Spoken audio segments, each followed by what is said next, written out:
김봉현 회장이 지인들에게 본인이 라임을 인수하려고 한다. 내가 인수하면 청와대 기술자들이 내려오기로 했다. 이런 문자들이 지금 나오고 있지 않습니까? 뿐만 아니라 나는 아낌없이 쓴다. 청와대 정무 라인이나 민정 라인과는 다 통한다. 이런 문자들도 다 이미 나와 있어요. 이것은 이 양반이 수사를 받고 나서 만든 문자가 아니라 그 이전에 내놓은 문자들이에요. 그렇게 본다라고 한다면 어떻게 이것이 검찰이 제대로 수사 안 한 문제인지, 어떻게 이것이 야권의 수사를 제대로 안 한 문제이냐.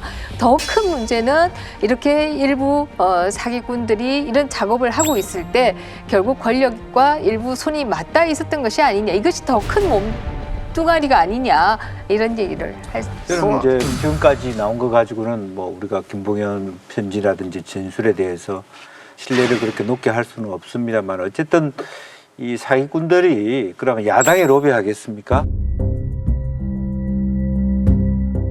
여당에 로비한다고 봐야 되고요. 그런 의미에서 이거는 연기금이라고 하는 것은 다른 기관이 들어가는 기관을 보면서 따라 들어가는 경우가 굉장히 많아요.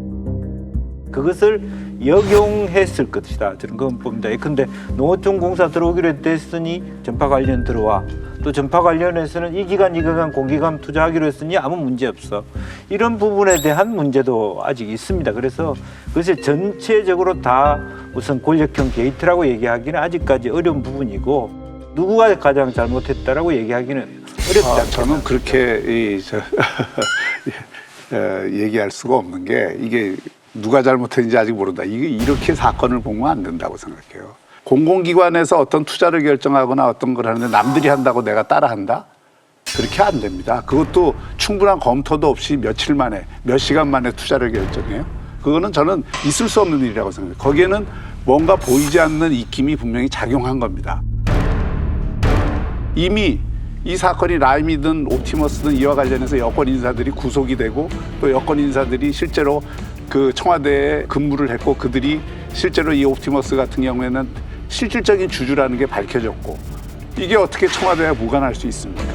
그러니까 이걸 우선적인 책임을 정부가 정권을 운영하는 쪽에서 금융감독을 잘못했든, 아니면은 자신들의 권력 인사들이 거기에 부당하게 개입을 했든, 또는 멋모르고 이용을 당했든, 어떤 경우든 이거는 청와대가 책임을 지고 정권이 책임져야 될 일이라는 거죠.